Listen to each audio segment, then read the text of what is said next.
Hello and welcome in everybody to episode 5 of Director's Cut. We took a break earlier this week as we tweeted out just to observe and bring attention to the Black Lives Matters protests. But we decided to come back for this show for this second half of the week, and it's pretty big. It's just Drew and I today, no guests, and really because we couldn't boil it down to one topic to bring a guest on for. We've got IU sports coming back for training, the NBA, MLB is shooting itself in the foot still with their Always. negotiations. A lot to cover, but just to get into it, I think we need to start with Indiana athletics and college athletics as a whole, because across the country, players and athletes are returning to their campuses to begin training. And Indiana's date is June 15th, the earliest for athletes to start coming back. So, Drew, why don't you take us through some of that? Yeah, really, we're starting with the football team. IU is, committed to bringing all the athletes back, trying to get sports back going in the fall to the best of the university's ability, as the rest of the country is trying to figure out how to navigate this upcoming season with all of the COVID-19 concerns. So what IU's doing now is they're starting bringing back a few football players, and then rest of the athletes will come in. As they come onto campus, they'll be tested over like a 2-day period, just to ensure that nobody does have it. If someone does come down with the virus, I'm guessing that they will be quarantined and kept away from the team for a little while. One thing that I think is important to note is these are all voluntary workouts that are going to be happening over the summer. So I believe what that means is that players who are concerned, players that may be at a higher risk, don't necessarily have to come back. Maybe they've got, family members who they're trying to take care of. But it's not exactly that every player has to come back immediately, but the ones who want to and the ones who want to start building up on that team can start going now. And it starts with football. And I've got a list that several other sports will be working their way back as well. Women's basketball players and men's basketball players can start coming back June 18th. And then after that takes a little bit of a break into July, where you get some of the soccer players coming back, volleyball, field hockey, and then cross country can eventually start working their way back into August. And so by then, hopefully by the start of the school year, pretty much all the athletes will be able to train on campus. They'll have a good feel of where they are, get some of the freshmen used to the team. I know that's been one of the concerns largely, is just how universities are going to handle freshmen, both academically and athletically. Right. I'm guessing, the welcome week block party is probably not going to be at the same scale that it has been in years past for IU students. I know my freshman year was just a mob of people watching Post Malone perform. And I'm Oh, guessing that yeah. today's circumstances, that would be a little unsafe. I can't imagine that happening on campus this year, especially. Sadly, I can't imagine one of the biggest traditions they have, the spirits and traditions for freshmen, where they bring them into Memorial Stadium or Assembly Hall and go through the chants and the cheers, just so they're ready for when they get to a game.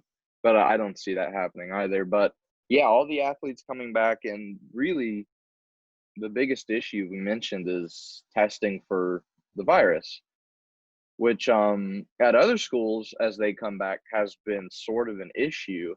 Arkansas State, one of the schools where they've got athletes already coming back, they had 7 athletes test positive over 3 sports. And then in Alabama, one of the biggest examples of this, Alabama football started to come back to campus in Tuscaloosa. 5 players so far have tested positive. So there's I can't find anywhere on what the football program in Alabama is going to do with that, if they're going to shut it down or not. Arkansas State, they've said they're not going to close the campus or anything, and they're just obviously they're going to have them quarantine and do contact tracing. But I mean, this is going to be a real issue for schools as they come back with their athletes. I know Iowa State had positive cases. Near and dear to our hearts and home is Louisville. They started having athletes coming back. They had 100+ players and personnel tested a couple of days ago. They haven't released public numbers, however. But yeah, as this goes on, schools are going to have this issue and what to do with those athletes, because they're going to have to contact trace. They're going to have to find a way to keep them away from everybody else. And I mean, it's going to be really touch and go here as we get into June and later on into July as we get closer to the start of these seasons. And I don't really know how they're going to combat this. Yeah, and one thing that I'm interested to see is, I mean, even now, if you've got workouts started and then someone comes down with the virus, worst case scenario, you stop the workouts. Yes, that might hurt the team a little bit in the long run, but overall, their workouts, they can be rescheduled. You can work on drills later on or even individually. Uh, but what I'm really interested to see is what happens once we start to get into the season. I mean, we saw what happened to the NBA in March. One player tested positive and the league shut down. I think in all, 10 players, I think, was the number I read most recently, ended up testing positive for the virus. But at the end of the day, that was enough to shut the league down. So I'm wondering if, let's say we get into this IU football season and IU goes and travels up to Wisconsin week 1, and then coming back next week of practice, players are tested, and we find out that 2 or 3 of the players have now tested positive. 1, does that essentially shut down IU football for the next 2 weeks? 2, does that shut down Wisconsin football for the next 2 weeks? Now there's 2 teams in the Big Ten that aren't able to play. Or maybe you just say, all right, we'll take those players, quarantine them, but who knows who they've interacted with. Yeah. I know I feel like won't be the same. I feel like that second option that you just presented would probably be the most likely thing, because we know the NCAA and how money hungry they always really are. I feel like they would just set the rule in place. If you test positive and you're asymptomatic, you quarantine for 2 weeks away from the team, and then you can come back at the end of that if you're fine. And then the team won't shut down. They'll continue to travel and play, and then they'll just go from there. I feel like that's what's going to happen with these positive cases as we get later on into training and at the start of games. Yeah, and I understand that, but then going back to that NBA example, Rudy Gobert was that first player to test positive. Surely it's not the smartest idea. Yeah, because if you then take I feel like it's the someone most like likely. Gobert out, then Donovan Mitchell ended up contracting it as well, just being his teammate before they knew that he had contracted the coronavirus. Right. So now if you allow him to continue to play, this is where it starts to get complicated.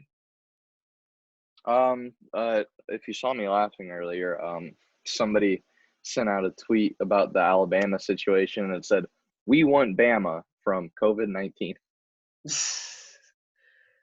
And I don't know, that just got me. Virus. But yeah, it's a very interesting problem, and the NCAA, there's really no telling how they're going to handle it. And I don't really know what to say from there, but outside of Indiana and college athletics returning soon, I feel like the most pertinent issue is the NBA.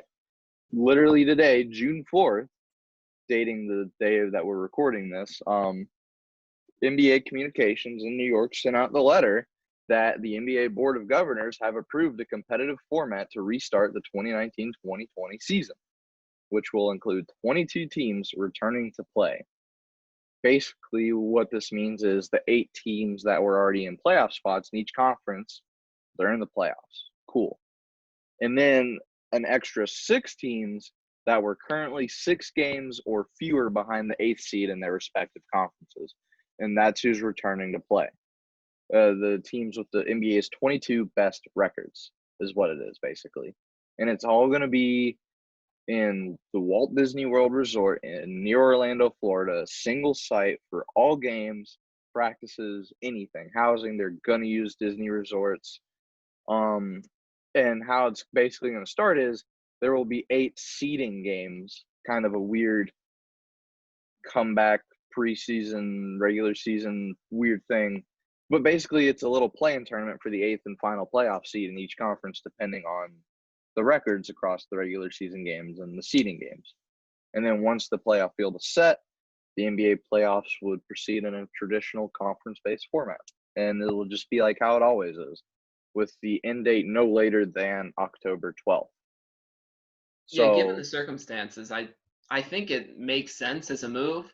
Obviously, there's going to be flaws with any sort of thing, but the way it's set up is basically if you're within 6 games of a playoff spot, you get a shot to continue your season and try and battle it out. The teams that are already up at the top, I know there were several teams that already clinched. I know the Celtics clinched a playoff spot on their last game of that shortened season before the league ended up shutting down temporarily. So they're good to go, but they're still fighting for seeding. They're still within a couple games. I think they're at the 3 seed currently. But yeah, several other teams get a chance to fight it out, and some teams that are 5-6 games ahead of the next team behind them, they should be safe. And what I think is especially interesting is any teams that end up in tiebreakers.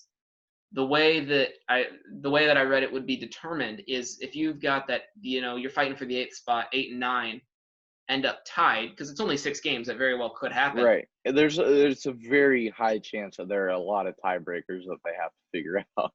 Yeah, and the way that the tiebreaker for the 8-9 seed would go is it would be a best of 2 tournament where the 9 seed would have to the seed trying to basically challenge for that 8 spot would end up having to win both of those games to take it over. So the Right. teams ahead currently do have an advantage, but they're not safe just yet. And coming back from this sort of extended break, I mean, who knows what each and every team is going to look like. Right. And as we keep going with the plan, there's a whole list of dates set up for players' return. So if you're a player like Giannis or any international player and you're off in your home country, you return to the United States on June 15th and report to Orlando. And then all players report June 21st. And then testing for COVID-19 begins the next day on the 22nd. Training camp is June 30th through July 7th. So just some time to shake off the rust. Obviously, there's been a lot of rust accrued. And then the 2019-20 season, tentatively, these are all tentative temporary dates just in case anything happens. The tentative date for the season getting fully underway again is July 31st, which, like I said, ending no later than October 12th. Free agency is set for October 18th, with the NBA draft set for October 15th. And if you're wondering about the lottery, they'll do the lottery in the middle of all this on August 25th. So they've got dates set for anything and everything, a nice cohesive plan, and they're really leading. I don't want to say the big four because the NHL came out first with a plan, but NBA is probably the biggest sport with a really cohesive plan so far. Yeah, and we can't knock the NFL yet because this is their off season anyway, so they're trying to work things out. I will say a couple red flags that do come up with this NBA plan that I at least want to address is one of them, that NBA draft this isn't as much on the NBA, but it does affect college basketball because now that NBA draft is mid to late October, and there are going to be a lot of college basketball coaches that are going to have to work around that, and obviously players who have already declared will end up going, but that's still something. It's a big distraction, and it could affect a few players to see who falls where and exactly what ends up happening. So I'll be interested to see how the NBA draft and college basketball collide because that doesn't usually happen. And another thing that I think is just for college basketball in general, they don't have any return plans other than training so far. So that's true. Just their plan will be interesting with how it works with the NBA because they might have been waiting for the NBA to set something. Who really knows? Yeah. And then another thing I think will be interesting is these teams that aren't resuming play. The ones at the very bottom have no more shot at a playoff anyways, or no realistic shot, and their season's effectively done. So now, who knows when the next? They still haven't announced the start date, or an updated start date for the next NBA season after this one concludes late. So there will be a gap there. We don't know exactly what that gap looks like. And essentially a team like, I'll use the Warriors because they're the first one that comes to my mind, and they're missing the playoffs for a rare year, but they haven't played since March. And if the next season's pushed back and it doesn't start till say like December, that's basically 9-10 months. I'm glad you mentioned that because I just came across when they would likely start the next season, the 2020-2021 season. Yeah. If everything this year goes to plan, then with the NBA draft on the 15th and the 18th being free agency, it appears that the next season, 2020-21, will likely begin on December 1st, 2020, which is There you go. incredibly it's weird. It's weird to think about it because Yeah. if you really break it down, going from July to December, they have very little time off between seasons for the teams that are playing. So it's just uninterrupted basketball for quite a while almost. And Yeah. then, especially with how college might work out, because college might be playing in between that gap. Nobody really knows what they're going to do. So they've got a lot to figure out there with that. And like you said, teams that aren't going to make this won't be playing until December, most likely. Right. It's And it's such an yeah, extended gap to not have any basketball to be able to play in. And especially with the state of the world right now, it does make training a lot harder. right. And Especially for like the Warriors out in California. I know California's had some more strict lockdown rules, and so I mean, obviously anyone can go wherever they want. They've got their own hometowns to play, but still to miss out on that long of a period of professional basketball, all while the other teams are. Because the Warriors are a good example because they plan on competing next season. I'm going to assume. I'm going to make that leap and say that they plan on competing in the 2021 season, right. 2020 to 2021. Gosh, that's going to be difficult. But if they plan on competing, now you've got Steph Curry, and I know Curry's been hurt and Clay's been hurt, but you take that tandem or even someone like Booker, and that group is now going to have to compete with a Celtics team that, yes, had to end in March, but was able to resume, in August and September, were able to play through September. Hmm. And so that's a team that has those pieces that know how to work together again, who are able to work out in the same sort of situation and play the highest level of basketball, all while the Warriors sat on their couch. I mean, it's going to be weird when they come back because there'll probably definitely be a big gap in talent. Well, not talent, but in readiness, I guess. So how do You'll you be think that's able to going to affect tell. playoff teams? Because I've thought about this. There's two schools of thought. You could say teams like the Celtics or the Sixers who are very good at, or even someone like the Pacers. I don't know why I'm out in the East right now, but teams that are more known for being able to blend their talent. They've got that wealth distribution. Are those going to be the ones Uh, to click better when they get back, or is it going to be teams who've got so when LeBron they get or back for the Giannis who just next dominate? season, I'm talking for this season okay, when so when we resume. I mean, for the teams I mean, it really all depends on the actual players themselves and if they've been keeping themselves in shape. Because I Yeah, think when you look at certain players like a Malcolm Brogdon for Indiana, when he's not going out and supporting causes he believes in, like marching in Atlanta with the protesters, I'm sure he's taking great care of himself. I'm sure he's staying in shape and staying ready. And I mean, for him right now, that's probably not what's most important on his mind. And there are a lot of NBA players going through that school of thought right now because a lot of athletes in general are turning their attention to what's happening in the world current events wise.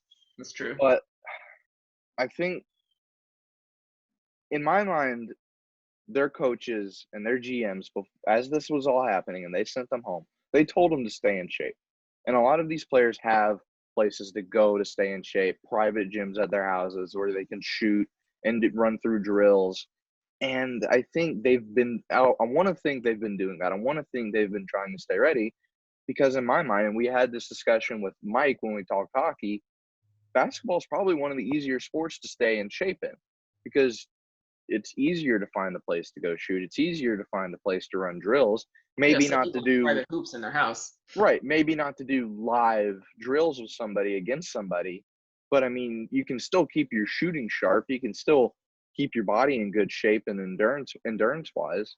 I feel like NBA players in general will come back healthy, and I mean, we'll see if they haven't. It'll be noticeable if they haven't. Yeah, I mean, Tom Allen, the Indiana head football coach, said something similar to that, where he said, "We'll find out soon if they've been keeping themselves in shape." When asked about his football players, and that applies to any athlete coming back soon. yeah, And just looking ahead to the next season that is probably going to start in December. We talk. It's always a big issue with like the championship hangover Imagine the hangover when they only have a month to keep playing, Right. And or then a to get month to into take playoff off and mode. get into a new season, you know? I mean, it's going to be the shortest gap between seasons maybe ever. I don't know. I'm not an Yeah. NBA history expert, and maybe next time we should have IUSTV alum Jack Grossman on. Jack Grossman is a sports expert. Doesn't matter what the sport is. Exactly. He'll have to be a guest soon, but yeah, it'll be an interesting off season after all of this blows over for the NBA anyway, just Yeah. player wise.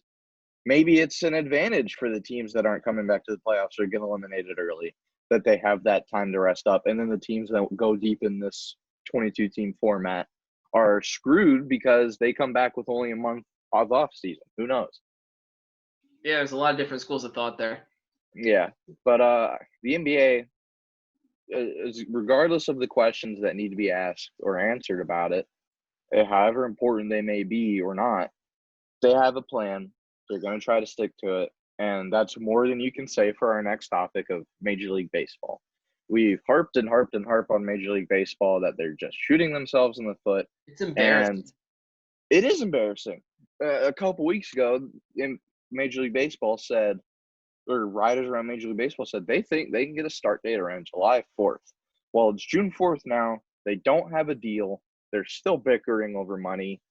Owners are playing their CBA cards beautifully, making people think the players are greedy, making people think they're spoiled and making too much. But it's just ridiculous. Earlier this week, Major League Baseball rejected a Players Association proposal of a 114-game season, and they told the union it would not send a counter, which basically stops the negotiations dead in their tracks once again. I mean, Yeah. it's ridiculous. The CBA, the collective bargaining agreement, is coming up at the end of not this season, but at the end of 2021 season. So, right, and owners are practically already negotiating that using those same right. tactics they would for that now. Yeah, and from what I understand, I think the owners do have a lot of power because if they, I mean, they're going to lose so much money if they call off this season. And several owners have said they're prepared to call off this season.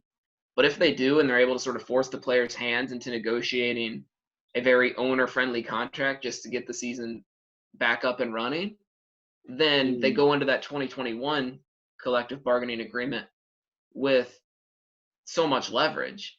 Right, So and it could the work out ML, for the owners, but it's going to hurt the sport as a whole. I mean, what's going to hurt the sport is the MLB itself, and the owners are entertaining playing a season as short as 50 games. Well, You can't yes. do that. Like, We I'm at the talked point about where, it. We talked about it again the other day, where if hockey comes back, if you win the Stanley Cup, you win the Stanley Cup. It's a championship. It's valid. Half a right. season is still valid, and the 2013 Chicago Blackhawks are an example of that. 82 games or 81 games in Major League Baseball would be a valid championship in my eyes because you still played a season. It was still a grind. But 50 games, it gets to that. 50 games is the point where it gets to where it's so short. It's like, I guess it's valid. They still won the championship. They still won the playoffs. Like, it would still be viewed by me as valid, but it would be cheapened, I guess. I don't know. Yeah, Because I'm at the Drew, point. you were talking some statistics about 50 games from the last season. Right, that's what I want to. That's what I want to pull up. At foolishbb on Twitter says some things that happened in a 50-game stretch last season. So if this was a 50-game season, things that could potentially happen. And I mean, there's all sorts of examples that you could pull, but these are specific teams or players that were able to pull off a feat in a 50-game stretch, which just isn't representative of who they are as a player, who they are as a team. We'll start with the current defending champion, Washington Nationals, who over a 50-game stretch last year went 19-31. Not only is that not enough to get you into the playoffs, that's far below 500. That would put you near the basement, if not in the basement of your division. And these are the World Series champions. To counter that, the San Francisco Giants, who have been near the bottom of the NL West for a little while, went 31-19. They had a stretch where they were playing on fire. And overall, that wasn't representative of who they were as a team. Now we look at a few players. We've got Wilson Ramos, who bat 350 at one point through that stretch, and Derek Right. Dietrich, whose OPS was 1.12. Now, I know you love Dietrich, and he's a fun player to watch, and he has hot stretches, but that's not Derek Dietrich. Over the span of a season, he's not going to be an MVP competitor. Who's with a to say 1.12 Derek Dietrich OPS. can't do what he did for a whole season? Right. Please ignore the second half of 2019 for Derek Dietrich. Yeah, exactly. We want to look at Jack Flaherty, who at one point during a 50-game stretch had a 0.84 ERA. Like, that would be the lowest ERA in years, and easy Cy Young. But Jack Flaherty's a good pitcher, but that was nowhere near what his season ended up being. Exactly. We can go through. My favorite example is Jackie Bradley Jr., who had 2 stretches of 50 games last season. And one of those stretches, he had a 287 batting average, 378 OBP. Through a different 50-game stretch, he had a 165 batting average and a 273 OBP. One of those players is a bench warmer, maybe gets sent down to AAA. Another one of those players is a potential all-star. Both of those players are Jackie Bradley Jr. And who knows which one we get in a 50-game stretch. And then I think the most eye-popping stat, this is my last one, is Josh Hader, who is a great relief pitcher. Credit where credit is due. But 18.3 strikeouts per 9. That is over 2 batters per inning that he strikes out. Not gets out, but strikes out. That is insane. And, Josh Hader, he's a good pitcher, but over a full season, he's not that good. Right. No one is that good over a full season. He may be one of the best in baseball, but those stats according to @FoolishBB on Twitter, which is just a great look of why that 50-game season can be such why some people are going to be so against it.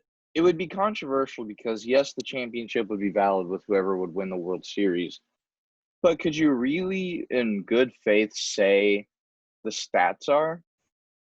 Right. We could have a 400 you can't say Cody Bellinger, whoever, anybody, if they do it, hitting 450 games, this is the greatest season in MLB history. It just doesn't work out that way. It would be a huge asterisk next to their names and seasons on baseballreference.com. Surely, but surely the stats couldn't count for single season records.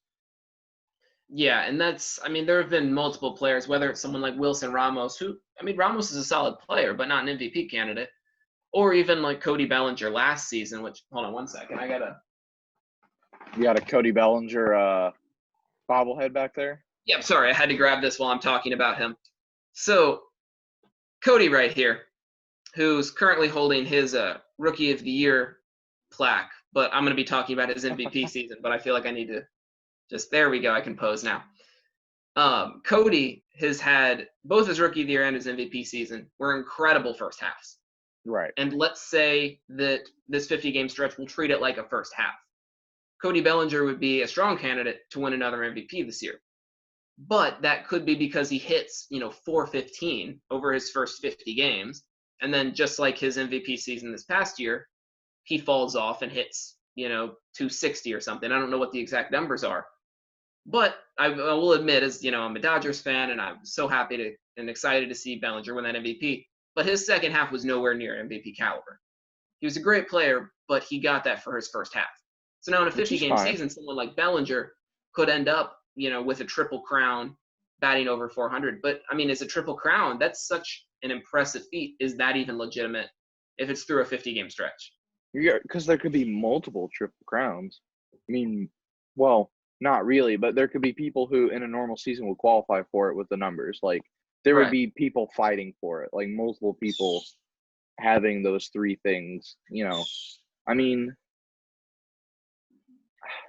it's just the stats wouldn't make sense. Yeah, and you also end up in a situation. I know injuries are always a big question, but what happens if think someone about it on the flip tweaks their hamstring and they're out for the season? Exactly. And then on the flip side of the stat thing, maybe somebody has a historically bad season that normally wouldn't. Christian Yelich can't get it going through the first 50 games. He's hitting 240 with 10 home runs. And those Right. aren't Christian Yelich numbers. And then the owners look at those for a player who normally puts up really good numbers and is going to be a free agent, but in these 50 games, he craps out because he can't get going. And it's like, well, last season, although it was 50 games, you didn't do anything. So why should I pay you the money you're asking? I mean, That's it could be true. used as a negative bargaining chip. I But think that again, would so hurt the could all of players. this. I think that would hurt the players in both directions. I think it's a lose-lose because if you have someone like Bellinger who bats 415 and he goes into his negotiations, he goes into arbitration the next year and he's like, "Hey, I bat 415 last season." And any owner or general manager can be like, "But yeah, that was a 50 game. That's not legitimate." But if he proceeds to hit, 210 that season, he can be Mm-hmm. like, "Hey, that was a 50 game season. It's not legitimate."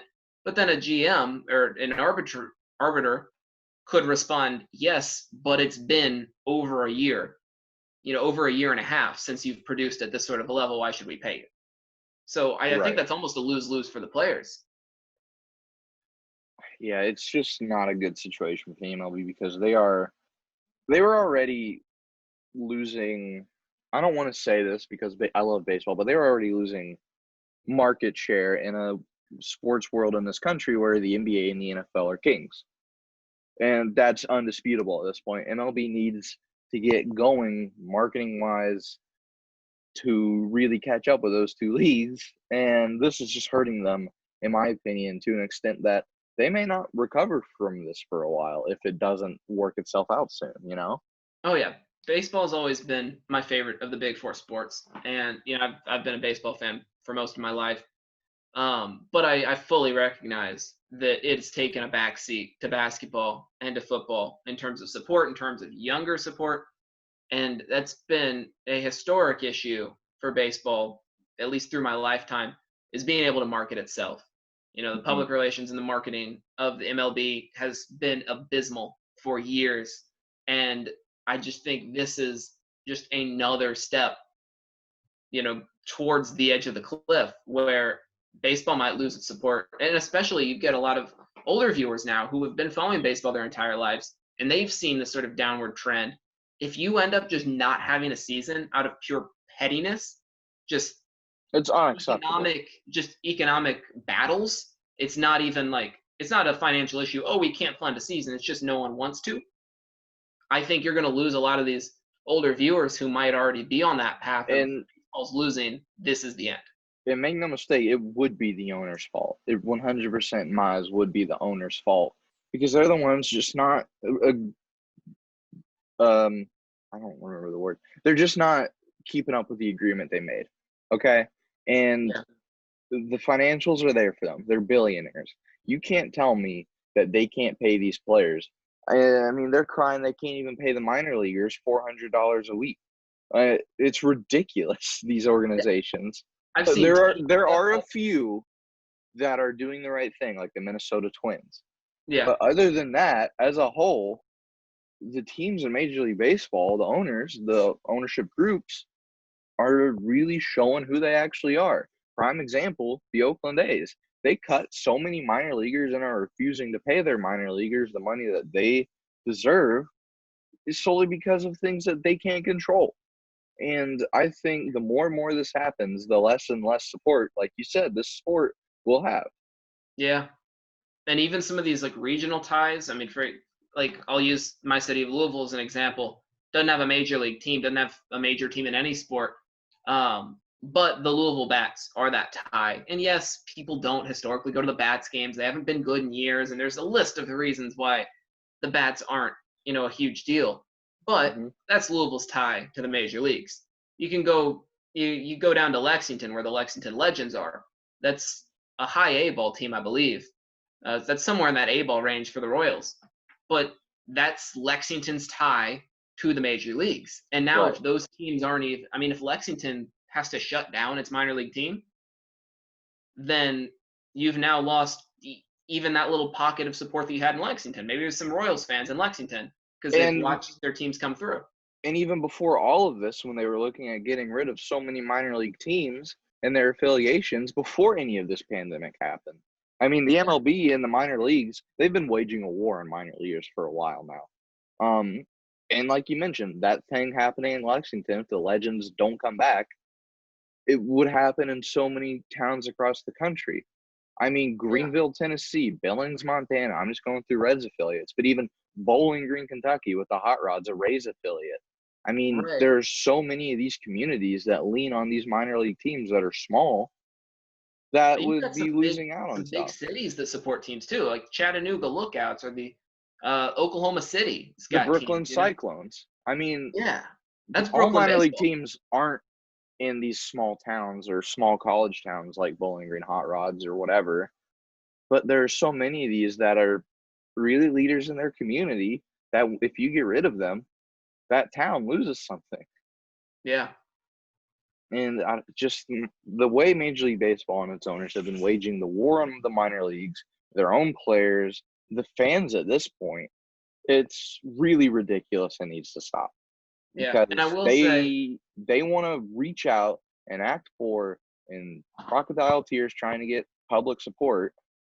It's just not working anymore, at least not for me and for a lot of other people too.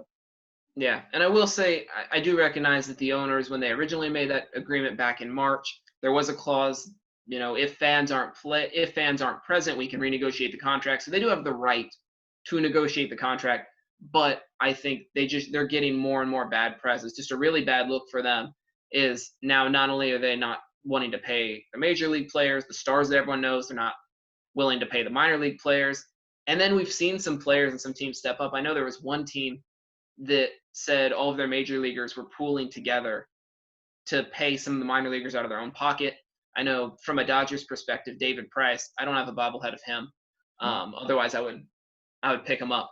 But David Price said that he's donating some of his own money to try and just help pay some of Right. these minor The leaguers. That's one players major shouldn't league have player. the players shouldn't have to do this. Yeah, It and should be also the David teams. Price has never thrown a pitch for the Dodgers, and now he's supporting the minor league system. I mean, Shin-Soo Choo in Texas is doing that too. At least he Right. was a few months ago. It's crazy. It's honest. Just a side note. It's crazy how fast time has flown since this whole pandemic has started. It's I weird, yeah. cannot believe that it's already June. But that's also to the MLB's disadvantage because it's already June. They don't have a deal when they should have had something weeks ago. Like all Yeah, these and other it's leagues that are announcing dates to come back. yeah, and they're still trying to work on spring training 2.0, let alone a major league season. So Yeah. they're struggling. And I guess what I at least want what I want to wrap up my own point with is baseball has they started trying to work themselves in to a good marketing strategy, trying to, you know, emphasize the fun, the enjoyment aspect of the game, allow the bat flips, the personalities to really shine. Guys like Javi Baez, guys like Bryce Harper. But their whole slogan, you know, I think they started this a couple of seasons ago, was "Let the kids play." Yeah. And I we're was at a about to bring point that up. where they are legitimately not letting anyone play. Like Yeah. how it's not a one step forward, like two, like one step back, two steps forward. Like they took one step forward and have now like taken about 20 steps backwards. Like it's such a mess. It went from let the kids play, as in let them all have fun, to we're just not going to have a season because we can't figure out how to start up a season when every other sport is already working on it. Like baseball was in the driver's seat. They could be the first one to come back. They had the means to come back. There was talks about going down to the spring training facilities, and yeah, it wasn't a perfect plan. But look what the NBA did. They just said, "All right, we'll use Disney." Done. Not a perfect plan, but they did it, and it will work. Baseball could have used and they still can, but they could have used spring training. They could do regional conferences where they talked about just having East, West, and Central. Right. And again, none of these are perfect. They all come with their flaws, but people would have loved to see that. You know, the amount of speaking for myself, the amount of Dodgers fans that would have loved to play the Astros multiple times throughout the season. And gotten to boo them and Right. I mean, I yeah. understand fans can't be there, but like, I'm obviously not happy with the Astros, that whole situation. Remember when that was the biggest news of the offseason? Oh man, I don't I just, remember many things, but that was a long time ago.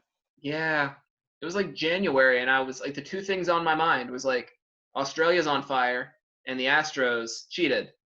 And now we're at the Also, point where World it's War like, Three, which people forget happened. Well, almost happened.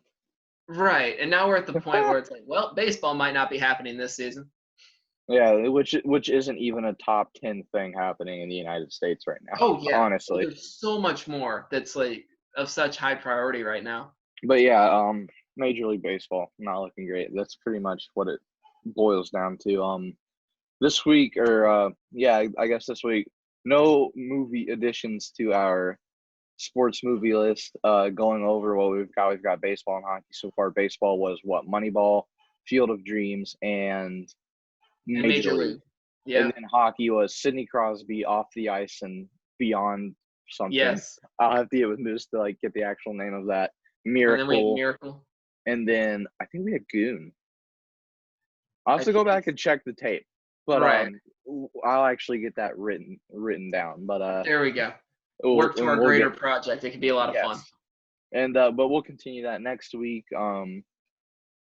With 2 episodes again next week. I'll be back in Indiana, recording from there. No Leaving more palm beautiful trees in the Florida. background. That's Yeah, no more such a palm shame. trees for me. It's gonna be different, but we'll get used to it.